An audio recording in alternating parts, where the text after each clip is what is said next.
अस्सलाम वालेकुम नाजरीन, आज के इस लेक्चर में हम बात करेंगे कि बहुत अच्छे इदारों में पढ़ाने के बावजूद आवर सन और daughter is unable to read a sentence और अ पैराग्राफ करेक्टली। आखिर इसकी वजूहत क्या है? डियर व्यूअर्स, एक बात जिससे हम कभी भी एस्केप नहीं कर सकते वो ये है कि जिस कंट्री में हम रहते हैं इसकी जो नेशनल लैंग्वेज है वो उर्दू है, और इस कंट्री में इंग्लिश के साथ साथ साइमल्टेनियसली उर्दू और पंजाबी भी बोली जा रही होती है। हम ये उम्मीद लगा बैठते हैं कि जो इंग्लिश अल्फ़ाबेट्स हैं उनके साउंड को समझे बगैर हमारा बच्चा जो है किसी सेंटेंस को या किसी पैराग्राफ को पढ़ने के काबिल हो जाएगा। ऐसा मुमकिन नहीं है।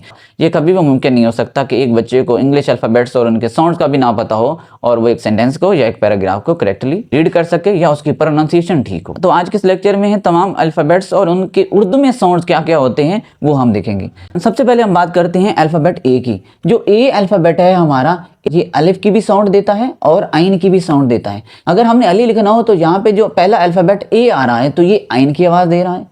इसी तरह अगर हमने एप्पल लिखा है या लिखना हो तो फिर जो पहले वाला अल्फ़ाबेट ए है ये यहाँ पे अलिफ की आवाज़ देगा। अब आते हैं बी पे।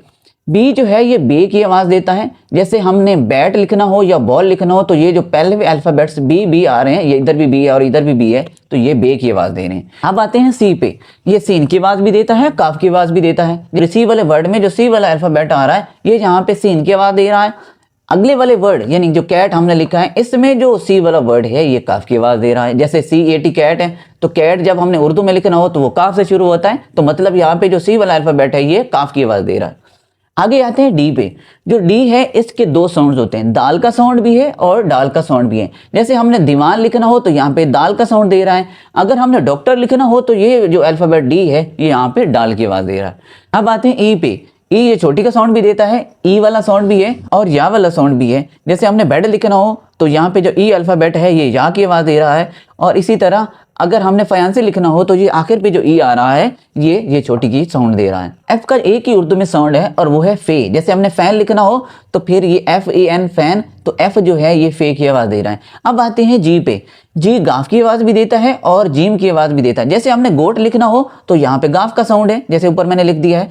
और अगर हमने लार्ज वाला वर्ड लिखना हो तो यहाँ पे जो जी आ रहा है ये जीम की साउंड दे रहा है। जैसे उर्दू में हम लार्ज लिख दें लाम अलिफ और रे और जीम, तो आप चेक कर सकते हैं कि यहाँ पे जो जी है ये जीम की आवाज़ दे रहा है। अब आते हैं एच पे। एच हा वाला साउंड देता है, यानी ये है हुक्के वाली भी है, ये छोटी है भी है और दो चश्मी है भी है। जैसे हमने हैंड वाला वर्ड लिखना हो तो एच यहाँ पे हा का साउंड दे रहा है। अब आते हैं आई पे।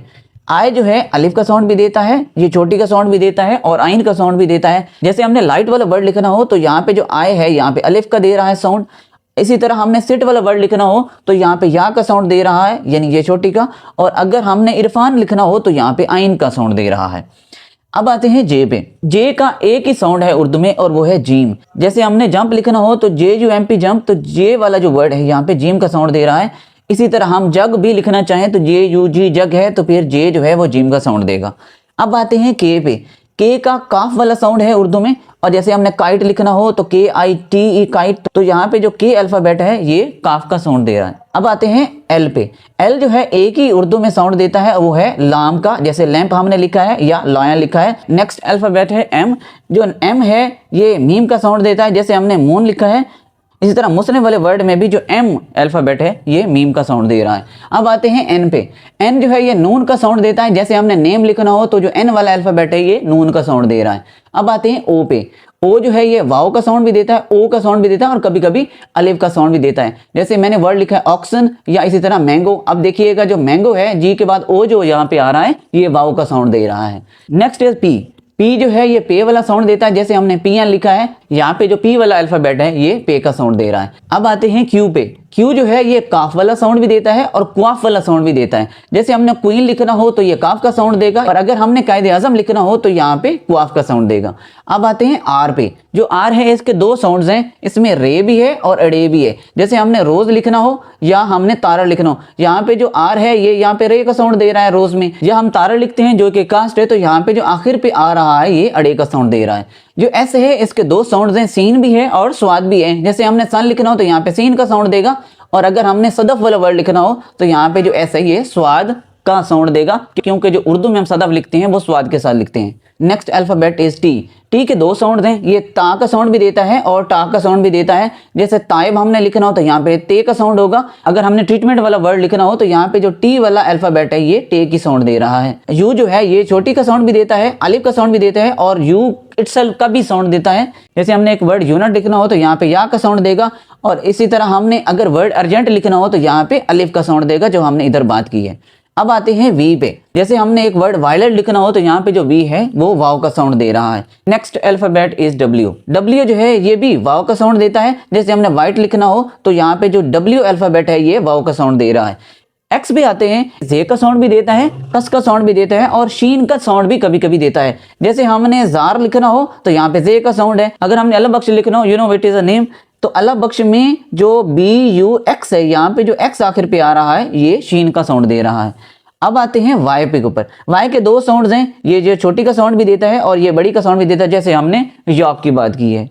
जेड पे आते हैं, जेड के मुख्तलिफ साउंड्स हैं, जैसे जाल है, जे है, जुआद है और जोए है। जैसे हमने जायका लिखना हो तो यहाँ पे जाल का साउंड होगा, और इसी तरह हमने जरियाब लिखना हो तो यहाँ पे जे का साउंड होगा, और अगर हमने जफर लिखना हो तो यहाँ पे जोए का साउंड होगा, जो हमने इधर लिखा है। नेक्स्ट हम बात करते हैं कंपाउंड अल्फाबेट्स की, यानी दो अल्फाबेट्स जब मिलते हैं तो हम कंपाउंड का नाम दे सकते हैं। तो मुख्तलिफ जो दो अल्फाबेट्स मिलते हैं तो ये कौन कौन सा साउंड देते हैं। First one is B H. B H जो ये भे का साउंड देता है। जैसे हमने और रोमन इंग्लिश में भाई लिखना हो ना तो बी एच हम लिखते हैं और फिर ए और फिर आई लिखते हैं, यानी जो यहाँ पे बी एच है ये बे का साउंड दे रहा है। Next is C H. C H जो है हमेशा चे का साउंड देता है। जैसे हमने चांद लिखना हो तो हम C H A N D लिखते हैं, यानी जहाँ पे जो सी एच दो अल्फाबेट्स हैं ये चे का साउंड दे रहे हैं। अब आते हैं डी एच के ऊपर। डी एच जो है ये ढाल का साउंड देता है। जैसे हमने ढाका लिखना हो तो फिर हम डी एच ए के ए लिखते हैं, तो यहाँ पे डी एच जो अल्फाबेट्स हैं ये ढाल का साउंड दे रहे हैं। Next is ji H. Ji H जो है ये गायन का साउंड देता है। जैसे हमने वर्ड घोरी लिखा है तो G H O U R है हमने लिखा है, तो यहाँ पे जो जी एच दो अल्फाबेट्स हैं ये गायन का साउंड दे रहे हैं। नेक्स्ट है जी एच। जी एच जो है ये जे का साउंड देता है। जैसे हमने एक वर्ड लिखा है यहाँ पे जंग, तो यहाँ पे जे और एच जो है ये जे का साउंड दे रहे हैं। नेक्स्ट है के एच। के एच जो है इसके दो साउंड हैं, एक खे भी है और खाफ भी है। यहाँ पे जैसे हमने वर्ड लिखा है खान तो के एच जो है ये खे की आवाज दे रहा है, और अगर हमने खाना रोमन इंग्लिश में लिखना हो तो फिर के एच खाफ की आवाज देगा। Next is P H. P H जो ये फे की आवाज भी देता है और फे की आवाज भी देता है। जैसे हमने फूल लिखना हो तो यहाँ पे जो पी एच है ये फे की आवाज दे रहा है।